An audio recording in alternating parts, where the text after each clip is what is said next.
बिस्मिल्लाहिर्रहमानिर्रहीम। अस्सलाम वालेकुम स्टूडेंट्स। बायोलॉजी पार्ट 2 हमारा टॉपिक चल रहा था स्केलेटन। उसमें हमने स्केलेटन के कंपोनेंट को डिस्कस किया। पूरा एंडोस्केलेटन उसकी हम बात कर रहे थे लास्ट टाइम। तो एंडोस्केलेटन में हमने सारा डिस्कस किया। उसके अंदर हमने जो चीज़ें देखी थी उसके कंपोनेंट्स लाइक उसमें बोन्स, फिर उसके साथ कार्टिलेज, और उसके बाद फिर हमने स्केलेटन्स के फंक्शन करने की एबिलिटी के बेस पे हमने इसके जॉइंट्स को डिस्कस किया था। ठीक है कि जॉइंट्स उसमें कौन कौन से होते हैं। उसमें फिर हमने तमाम जॉइंट्स की बात की कि फिक्स जॉइंट्स होते हैं, उसके बाद स्लाइटली मूवेबल जॉइंट्स होते हैं, देन उसके बाद उसमें साइनोवियल जॉइंट्स जो कि कैविटी रखते हैं और फ्रीली मूवमेंट शो कर रहे होते हैं। फिर आपने साइनोवियल जॉइंट्स के बाद बात की थी इसमें टाइप हिंज जॉइंट्स, ठीक है, बॉल एंड सॉकेट जॉइंट्स, और देन हमारे डिस्कशन थी about the deformities of skeleton, यानी स्केलेटन्स के कौन कौन से डिसऑर्डर हैं। डिफॉर्मिटीज़ में हमने जो बात की थी उसमें काजेस की बेस पर थी।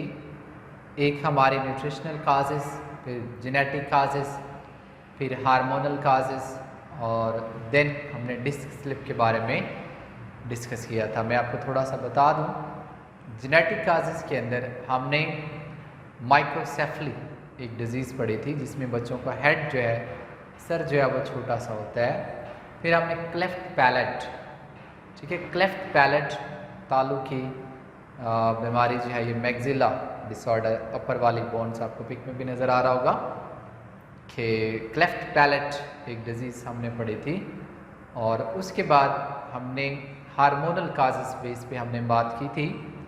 हार्मोनल काजेस में हमने डिस्कस किया था ऑस्टियोपोरोसिस बोन्स की। फिर न्यूट्रिशनल काजेस में हमने रिकेट्स की बात की थी, रिकेट्स जिसमें बोन्स वीक हो जाती हैं due to deficiency of calcium, और कैल्शियम डेफिशिएंसी न्यूट्रिशनल भी है, और इसके साथ आपके फूड के अंदर जो बाकी विटामिन डी उसकी भी डेफिशिएंसी की वजह से ये सब हो रहा था। ठीक है, फिर डिस्क स्लिप, हर्निएशन भी जिसे हम कहते हैं, डिस्क स्लिप वो भी हमने डिस्कस की थी, and it's a very important topic disc slip.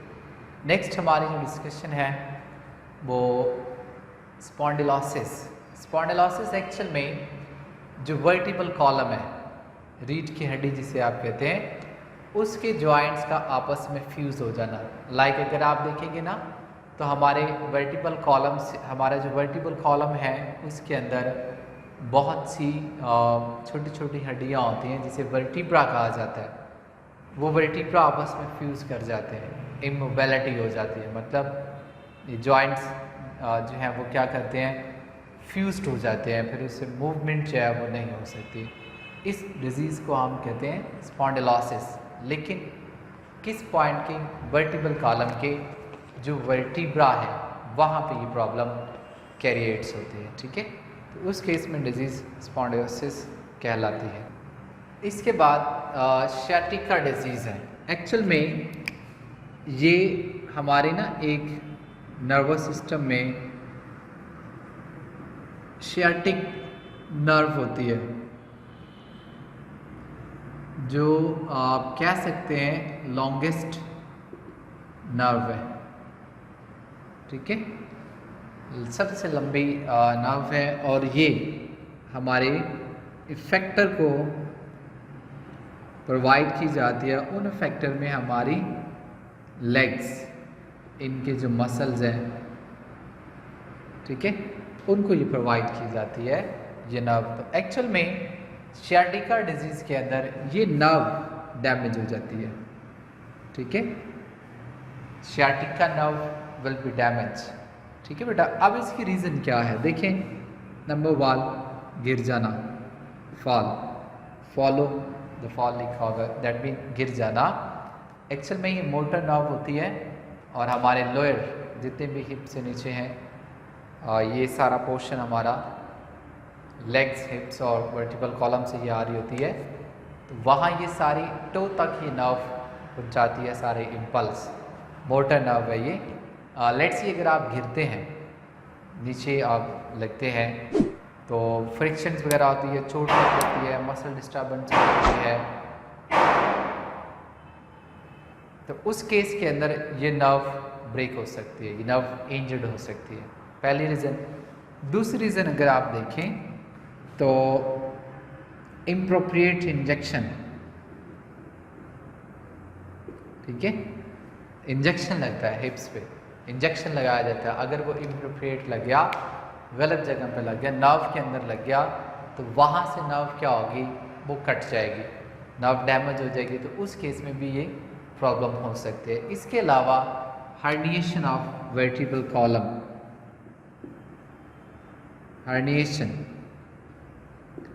Herniation of vertebra भी कह सकते हैं, वर्टिब्रा, ठीक है, कि जो वर्टिब्रा है उसका डिसलोकेट हो जाना, वहाँ से चूँकि आ रही थी ना उसी साइड से, तो उसके डिसलोकेट होने से भी सियाटिक नर्व जो है वो डिस्टर्ब हो जाती है, ठीक है। अब ये सियाटिक नर्व इसका काम क्या है, लेग्स की मूवमेंट करवाना, वहाँ के मसल्स को ऑर्डर करना, ठीक है, मूवमेंट कंट्रैक्शन रिलैक्सेशन करवाना। अगर ये डैमेज हो जाती है तो इसका मतलब ये है कि हमारे लेग के मसल्स काम नहीं करेंगे, मसल्स जो है वो फंक्शनलेस हो जाएंगे, तो हमारी पूरी की पूरी लेग जो है वो यूजलेस हो सकती है, ठीक है, अगर ये मुकम्मल डैमेज हो गया, टूट गया है। अगर इसके अलावा अगर आप देखें तो हो सकता है इनकम्प्लीट हो ये, मतलब थोड़ी बहुत टूटी हो, तो उससे फिर उस लिहाज से ही बॉडी के ऊपर इफ़ेक्ट होगा, ठीक है, लेकिन ये फोर लिम्ब पे ही इफ़ेक्ट करती है, हमारी टांगों पे, वहाँ पे ये नर्व जा रही होती है, तो इसकी रिकवरी बहुत कम चांस होती है। एक किस्म का आप समझ लें जैसे वो फालिज हो जाता है ना कि आपका मसल से वो काम नहीं कर रहा, आपके कंट्रोल में नहीं, आप उसको मूवमेंट करवाना चाहते हैं लेकिन वो नहीं हो रहा। इन अ सेम केस यहाँ पे नर्व इम्पल्स जब ब्रेक हो जाएगी तो मसल्स को किसी किस्म का मैसेज ही नहीं जाएगा। आप अपनी टांग उठाना चाह रहे हैं लेकिन आप नहीं उठा पा रहे, ठीक है, क्यों, आपने मैसेज भेजा लेकिन जहाँ से आगे जाना है वो रास्ता तो टूटा हुआ है, ठीक है, वहाँ से फिर इम्पल्स नहीं जाएगा, ठीक है। और ये बहुत ज़्यादा पेनफुल प्रोसेस होता है, स्टबिंग पेन, यानी बड़ी शदीद दर्द इसके अंदर फील जब वो की जाती है। तो ये था उनके बारे में सियाटिक का, जो सियाटिक नर्व के डैमेज होने से मसल्स नकारा हो जाते हैं हमारी टांग के, ठीक है। इसके अलावा नेक्स्ट डिसऑर्डर अगर आप देखें तो वो है आर्थराइट्स। आर्थराइट्स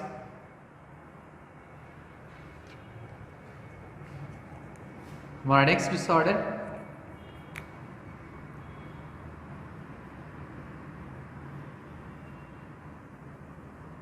आर्थराइट्स एक्चुअल में जॉइंट डिसऑर्डर है, ठीक है, जॉइंट डिसऑर्डर एक्चुअल में अगर आप देखें ना तो हमारे जॉइंट्स मूवमेंट करते हैं, कुछ एक लाइक हमारे बाजों के, टांगों के, ये कुछ एक मैं इसलिए वर्ड यूज़ कर रहा हूँ क्योंकि आपने एक टाइप पढ़ी हुई है फिक्स जॉइंट, तो वहाँ पे मूवमेंट नहीं होती, बाकी बॉडी के अंदर मूवमेंट होती है। तो उन फिक्स जॉइंट के अंदर क्या होता है कि जब वो मूवमेंट कर रहे होते हैं तो डेफिनेटली कोई चीज़ हमेशा तब भी अच्छे से मूव कर पा रही होती है जब उसके अंदर फ्रिक्शन नहीं होती, ठीक है, तब वो फ्रीली मूव कर रही है। तो ये जो डिजीज़ है आर्थराइट्स एक्चुअल में ये जॉइंट्स की वहाँ पे होने वाली ही डिजीज़ है जो फ्रिक्शन वाले पॉइंट पे डिफरेंट टाइप के इन्फेक्शन काज कर देते हैं। फॉर एग्जांपल आपने देखा कि जॉइंट्स के अंदर के कैविटी प्रेजेंट होती है, ठीक है, उस कैविटी के अंदर क्या होता है, फ्लूइड होता है, वो फ्लूइड एक्ट करता है एज ए लुब्रिकेंट, ठीक है, मतलब फ्रिक्शन फ्री काम कर रहा होता है। तो इस डिजीज़ में होता यह है कि वहाँ पर जिस पॉइंट पे फ्लूइड है हो सकता है उस फ्लूइड की सिक्रीशन बंद होने से उसका लेवल डिक्रीज़ हो गया। अगर आप दो जॉइंट्स के दरमियान देखेंगे ना तो एक कैविटी होगी, कैविटी के अंदर फ्लूइड होगा और वो फ्लूइड वहाँ पे नहीं है, ठीक है, या उसकी मकदार कम हो गया तो उससे फिर फ्रिक्शन कैरिएट होती है, ठीक है। अब जब फ्रिक्शन कैरिएट होगी due to deficiency of fluid तो उसके रिजल्ट में फिर डिजीज़ होती है, लाइक वहाँ पे स्वेलिंग हो सकती है, ठीक है, वो स्वेल करेंगे और बहुत ज़्यादा पेन हो सकती है, ठीक है, और बाज़ दफ़ा हो सकता है कि वो फ्यूज्ड कर जाएं, ठीक है, वो आपस में फ्रिक्शन इतनी मतलब ज़्यादा हो गई, रगड़ इतनी ज़्यादा है कि बोन्स जो है वो फ्यूज़ कर रही हैं, ठीक है। इसके अलावा पहली डिजीज़ तो होती है on basis of fluid. Second अगर आप देखें तो हो सकता है कि इन जॉइंट्स के ऊपर जो एंड पॉइंट पे मेम्ब्रेन्स हैं वो डिक्रीज हो जाए। वो मेम्ब्रेन फ्रिक्शन फ्री थी ना, कार्टिलेज होती है, तो जहाँ पे मेम्ब्रेन होगी वो मूव करता रहेगा। Some time it may happen कि वो मेम्ब्रेन डिक्रीज हो गई है, अब जॉइंट्स आपस में जुड़ चुके हैं। या होता है कि जॉइंट वो मेम्ब्रेन स्वेल कर गई है, तो सेंटर में कैविटी कम हो गई है, फ्रिक्शन के चांस आपस में ज़्यादा बढ़ गया, तो वो भी इसमें डिजीज़ हो जाती है, ठीक है। अब ये इन्फेक्शन के पीछे देखें, some time it may be any type of bacterial invasion, bacteria वहाँ पे फैल सकता है। अगर तो इस तरह का कुछ है तो फिर तो हम यूज़ कर लेते हैं एंटीबायोटिक। उस एंटीबायोटिक के बैक्टीरिया को कंट्रोल किया जा सकता है, ठीक है। बैक्टीरिया आप इजीली वहाँ पे मेडिसिन को इस्तेमाल करते हुए कंट्रोल कर सकते। लेकिन इसके अलावा भी हो सकता है, लाइक हो सकता है कोई हार्मोनल प्रॉब्लम हो जाए, हो सकता है कोई न्यूट्रिशन प्रॉब्लम हो जाए, ठीक है। उस वजह से वहाँ पे आपका ऑस्मो रेगुलेशन डिस्टर्ब हो चुका है, वहाँ सल्यूट बढ़ रहा है, फ्लूइड नहीं बन रहा, तो फ्रिक्शन बढ़ चुकी होगी, ठीक है। वो भी इसकी रीज़न होती है। अब ये आर्थराइट्स की बहुत ज़्यादा टाइप होती हैं, ठीक है। टाइप ऑफ आर्थराइट्स में अगर आप बात करते हैं तो उसमें देखें आपके पास फर्स्ट आर्थराइट्स जो है उसमें आप ओस्टियो आर्थराइट्स की बात कर सकते हैं, ठीक है। ओस्टियो आर्थराइट्स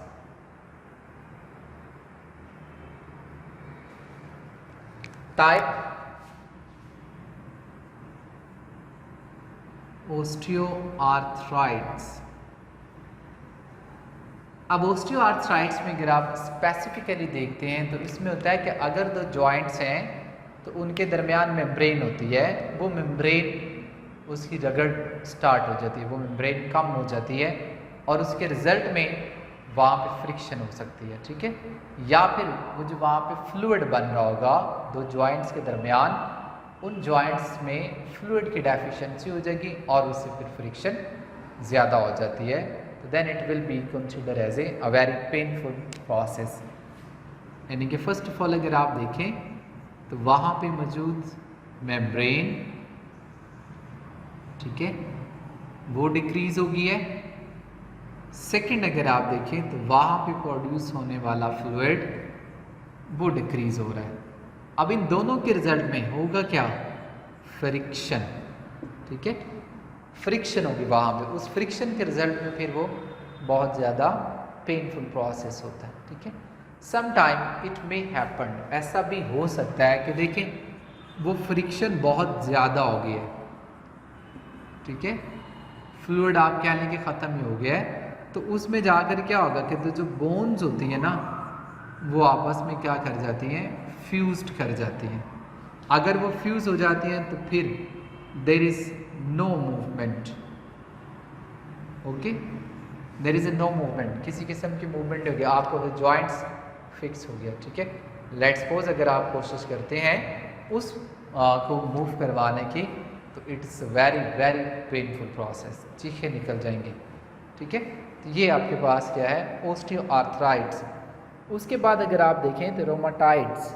रोमाटाइड्स में एक्चुअल में ये होता है कि जॉइंट्स की जो मेम्ब्रेन है वो स्वेल कर जाती है, ठीक है, स्वेलिंग होगी। मतलब अगर आप देखें ना कि दो जॉइंट्स हैं, यहाँ पे आप देख लें एक, और ये मेम्ब्रेन है, इसी तरह आप इधर दूसरी बोन अगर आप देखें तो यहाँ पे ये इसकी मेम्ब्रेन है, ठीक है, बॉर्डर पे आप लेट्स सी हम किसी और से बना लेते हैं, ये मेम्ब्रेन है, तो ये मेम्ब्रेन स्वेल करेंगे। अब अगर देखें स्वेल कर रही है ना तो दोनों का डायमीटर कम होता है, तो सम टाइम स्वेलिंग इतनी होती है कि ये एक दूसरे के करीब हो जाती है, नियर टू ईच अदर, फिर वहाँ पर फ्रिक्शन होती है, ठीक है। यानी आप डायमीटर ये बढ़ती चली जा रही बढ़ती चली जा रही, तो देखें वो स्पेस ख़त्म होगी तो फ्रिक्शन ज़्यादा होगा, तो it's a very painful process. इस केस में फीवर वगैरह भी होता है और जॉइंट्स में बहुत ज़्यादा तकलीफ जो है वो भी हो रही होती है। तो ये रोमाटाइड्स हैं, ये ज़्यादातर ये डिजीज़ जो है वो एजड जो होते हैं फीमेल, उनके अंदर ये सारी डिजीज़ें ज़्यादा होती हैं, ठीक है, ऐसे जॉइंट स्टिफ भी हो जाते हैं। फिर एक गाउट, गॉटी आर्थराइट्स भी इसको कहा जाता है, गाउट।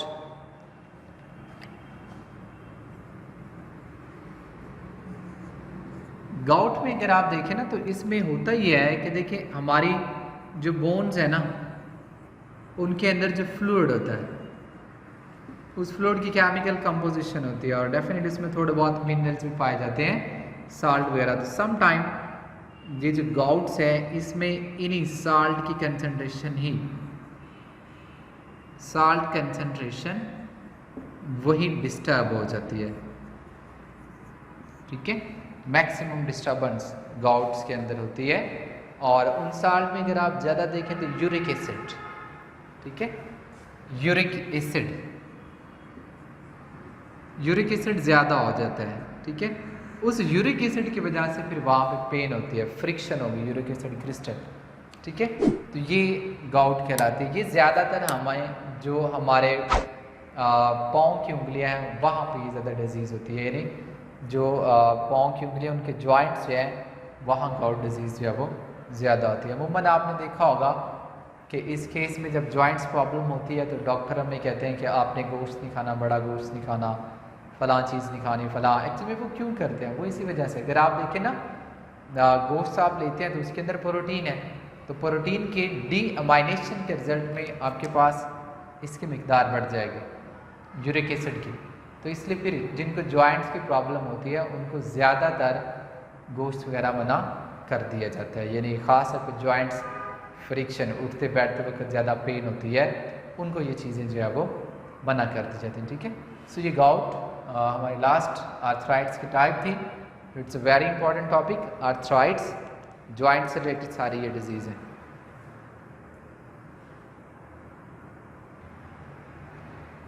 सो ये सारा हमारा आज का टॉपिक था डिफॉर्मिटीज़ पार्ट 1 आपने पहले देखा होगा। डिफॉर्मिटीज़ के अंदर जो मैंने स्टार्टिंग में भी डिस्कस किया था। तो नेक्स्ट हमारा टॉपिक होगा इंजरी की फॉर्म, इंजर्ड।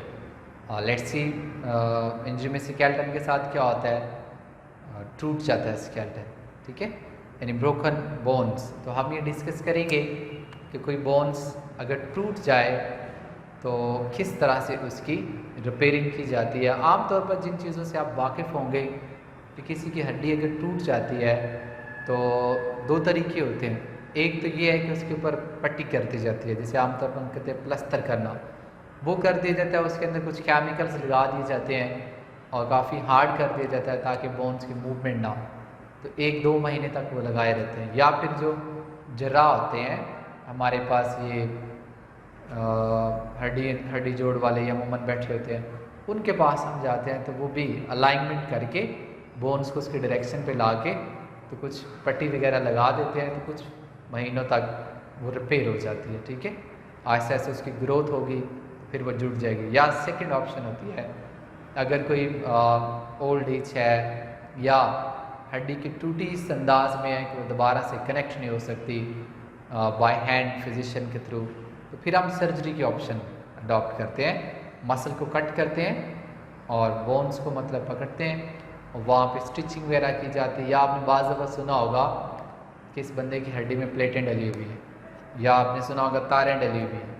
तो एक्चुअल में ये सर्जरी प्रोसेस में आता है कि सर्जरी की जाती है, उसको जोड़ा जाता है हड्डी को और फिर ऐसा ऐसा हीलिंग होती है, ठीक है।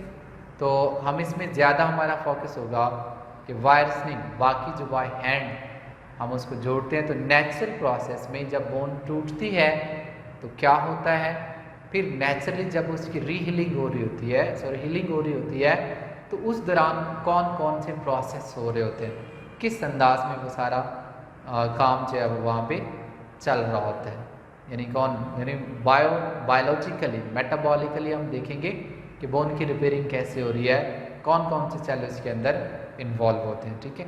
ये हमारा नेक्स्ट इंशाल्लाह लेक्चर होगा, bone repairing. It's a very important topic, as a long as a short. So आप ज़रूर देखिएगा, होपफुली कि ये सारा भी आपको समझ में आया होगा कि कौन कौन से एक्चुअली डिसऑर्डर होते हैं, ठीक है। तो हमारी वीडियो देखें, उसको लाइक करें और कमेंट्स करें। कमेंट्स आप डिफरेंट फॉर्म में कर सकते हैं, like if you have any question तो आप कमेंट्स कर सकते हैं। अगर कुछ चीज़ क्लियर नहीं होती तो आप वो पूछ सकते हैं। अगर अच्छी लगती है वीडियो, समझ में आता है तो आप वो भी बयान कर सकते हैं, ठीक है बेटा। तब तक के लिए टेक केयर, अल्लाह हाफिज़, see you in the next lecture.